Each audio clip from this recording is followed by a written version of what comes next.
로미집 처음 왔을 때 엄청 놀랐거든요. 집 전체가 스튜디오 같은 느낌? 근데 이제 고통의 시간이 있었죠. 저희도 정말 아무것도 없이 시작했거든요. 양가 도움을 받을 수 없는 상황이었고, 지금 이제 분당 49평으로 이제 이사를 왔는데, 14평형 빌라에서 49평 아파트로 점프업을 하실 수 있었어요?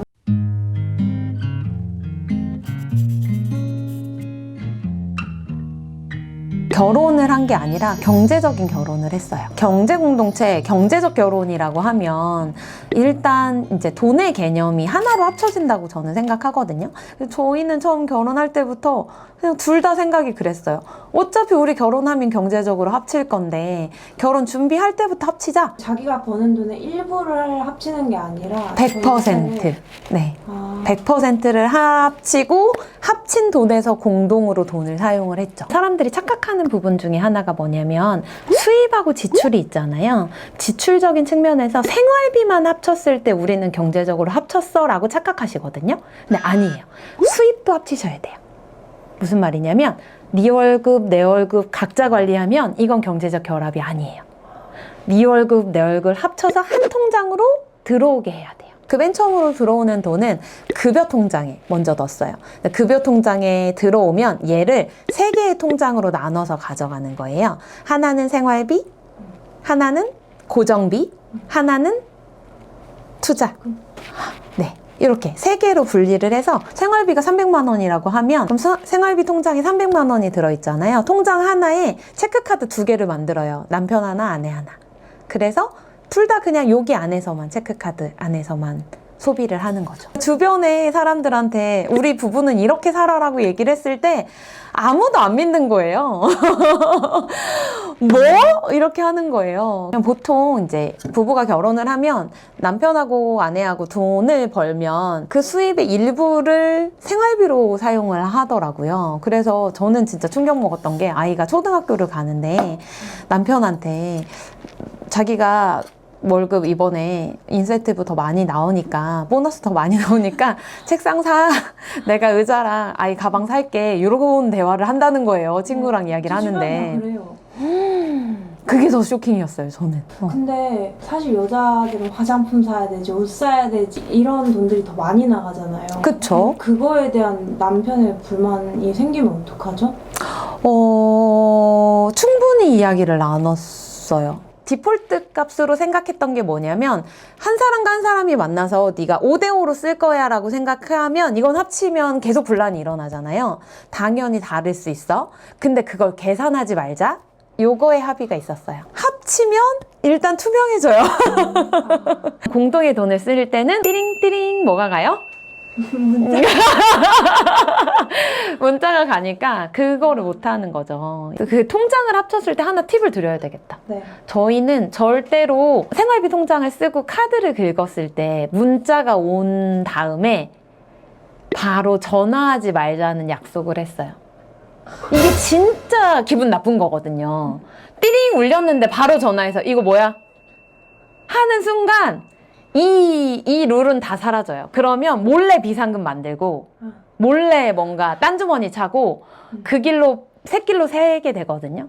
그러니까 여기에서의 핵심 포인트는 서로 상대방의 소비에 대해서 터치하지 말자. 그 경제 공동체라고 했을 때 우리가 잘 생각해봐요. 결혼을 했어요.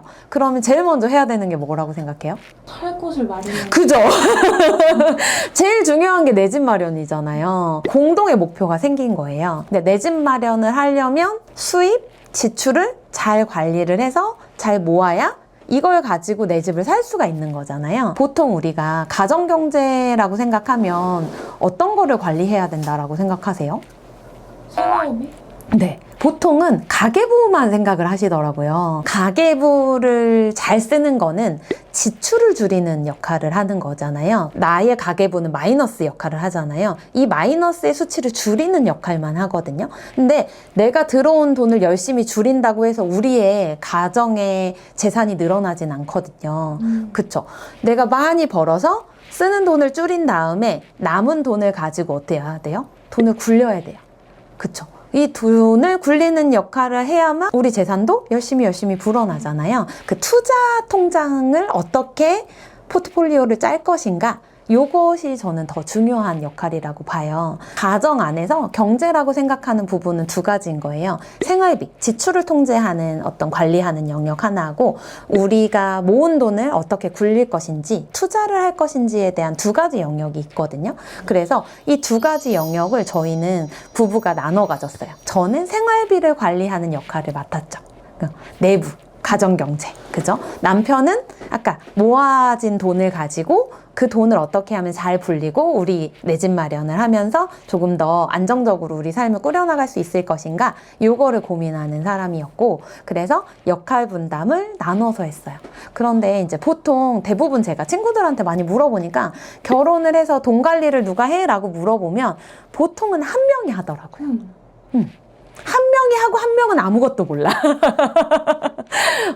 돈이 어디로 나가는지, 투자가 어떻게 됐는지, 뭐 아무것도 모르는데, 만약에 뭐 이쪽이 잘못했어. 그럼 막 뭐라고만 하는 거. 그래서 역할이 주어졌을 때 우리는 관심을 갖게 되거든요. 대신 내가 맡은 역할로 딱 끝! 요게 아니라 저희는 분기별로 회의를 했어요. 그리고 이제 우리가 엑셀 파일로 서로 정리를 했었거든요.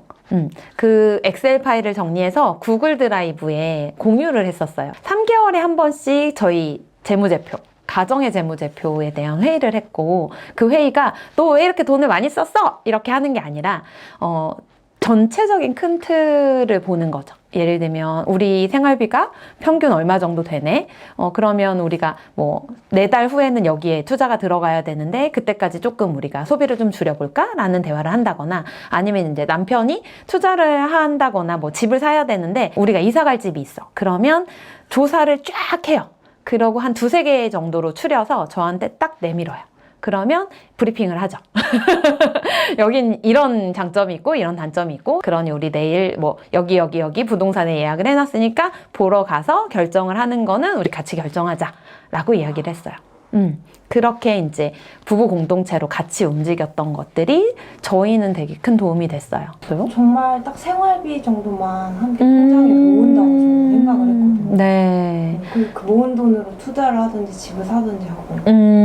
근데 그렇게 하게 되면 각자의 소비가 통제가 안 되기 때문에 그 모으는 돈의 속도가, 가속도가 안 붙어요. 되게 중요한 포인트는 뭐냐면, 굴릴 수 있는 돈의 크기가 커지면 사실 투자 수익도 훨씬 더 커지거든요.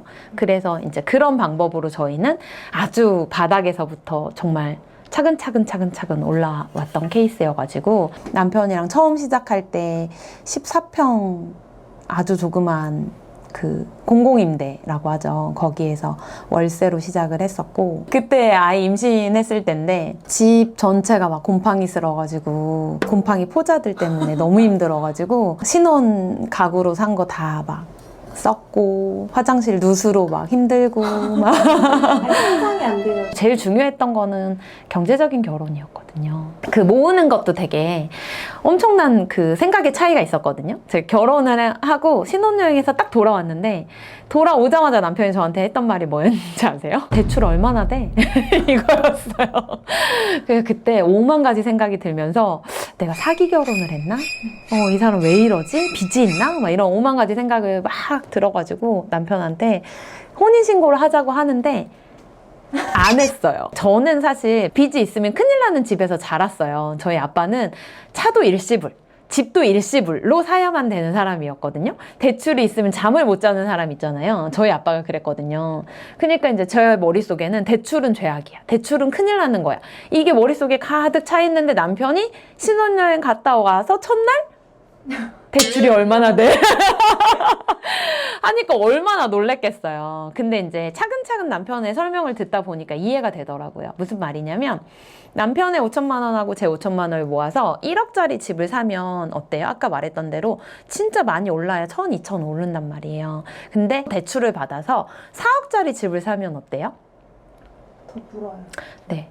뭐 1억까지도 시세 차익을 얻을 수 있게 되는 거잖아요. 그러니까 이제 남편은 그 대출을 이용해서 이제 이런 투자, 굴리는 거, 내 집 마련, 이런 것도 이제 활용을 해보려고 했던 거죠. 근데 그쪽에서 이제 무지했었던 저인지라 그때는 되게 충격을 받았는데, 그런 이제 돈에 대한 이야기, 경제에 대한 이야기를 하다 보니까 부부 사이도 되게 많이 풍성해지더라고요. 결혼을 하면 점점 이제 궁금한 게 없어.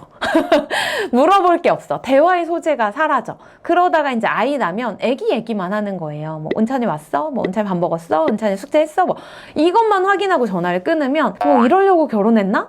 현타가 막 오거든요.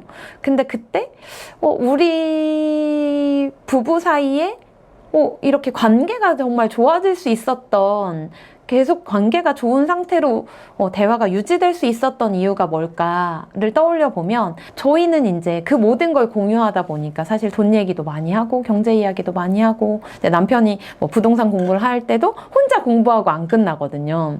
공부하면 꼭 저한테 얘기를 해요. 같이 공동체로 움직이다 보니까 그 대화들이 많아지고, 그리고 그 대화들을 통해서 우리의 넥스트를 꿈꾸게 되고 같이 이야기를 소통하다 보니까 부부관계도 많이 좋아진 케이스거든요. 근데 사실 이게 저의 사례이기도 하고 누구에게나 보편적으로 적용되는 사례라고 볼 수는 없기 때문에 참고만 해주시면 좋겠고, 그럼에도 불구하고 나는 내가 사는 어떤 지금 환경에서 한 번 더 점프업을 해보고 싶다라고 생각하신다면, 저는 현실적으로 봤을 때 가장 확실하고 빠르고 정확한 방법이라고 생각이 들어요. 이게 가능한 일이에요? 라고 많이 물어보셨는데, 사실 저희가 해봤고 가능했고 그게 가장 빠른 길이라는 걸 저는 확신하거든요. 그래서 이 유튜브를 보고 있는 우리 리얼비긴스 구독자분들도 한번 도전해 보셨으면 좋겠고, 혹시 궁금한 게 있으면 댓글 남겨주시면 또 솔루션을